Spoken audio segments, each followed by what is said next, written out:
హైదరాబాద్లో ఆదివారం రాత్రి వరదలో కొట్టుకుపోయిన ఇద్దరు రామ్, అర్జున్ల ఆచూకీ ఇంకా తెలియరాలేదు. మల్లేపల్లి మాంగర్ బస్తీకి చెందిన రామ్, అర్జున్ ఇద్దరు బంధువులు. రామ్ మేకల చర్మం అమ్మి వచ్చిన ఆదాయంతో కుటుంబాన్ని పోషించుకునేవాడు. అర్జున్ కూడా అతనితో కలిసి పనికి వెళ్ళేవాడు. వీరు అఫ్జల్ సాగర్ నాలాపైన నివాసాలను ఏర్పాటు చేసుకుని జీవనం కొనసాగిస్తున్నారు.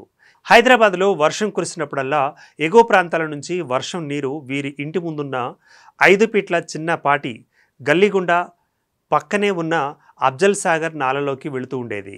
ఆదివారం ఆ గల్లీలో వరదలో తమ మంచం కొట్టుకుపోతూ ఉండగా రామ్ దాన్ని తీసుకురావడానికి నీళ్లలోకి వెళ్ళాడు. నీటి ఉధృతికి కొట్టుకుపోయాడు. అతని భార్య కేకలు వేయడంతో రామ్ను కాపాడేందుకు అర్జున్ వరద నీటిలోకి దిగాడు. దాదాపు 6 ఫీట్ల ఎత్తుతో ఉన్న వరద నీరు రావడంతో ఇద్దరు ఒక్కసారిగా అఫ్జల్ సాగర్ నాలాలో పడిపోయారు.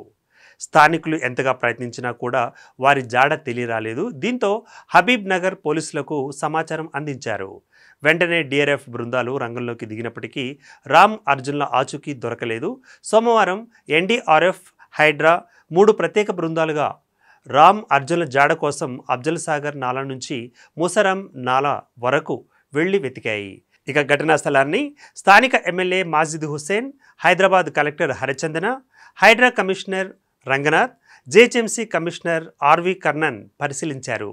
గల్లంతైన వారి కుటుంబ సభ్యులను పరామర్శించి ప్రభుత్వ పరంగా న్యాయం చేస్తామని హామీ ఇచ్చారు. ఈ సందర్భంగా హైదరాబాద్ కలెక్టర్ హరిచందన మాట్లాడుతూ బాధిత కుటుంబ సభ్యులకు 5 లక్షల రూపాయల పరిహారం చెల్లిస్తున్నట్లు ప్రకటించారు.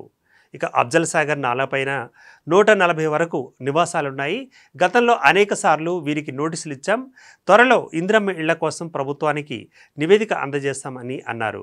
హైడ్రా కమిషనర్ రంగనాథ్ మాట్లాడుతూ 2-3 అక్రమ నిర్మాణాలు వరదకు అడ్డుపడ్డాయని, త్వరలో నాల దగ్గర కొన్ని ఇళ్లను తొలగిస్తామని అన్నారు. అమీర్పేట మైత్రివనం దగ్గర ముంపు సమస్యను పరిష్కరించామని రంగనాథ్ ఈ సందర్భంగా చెప్పారు.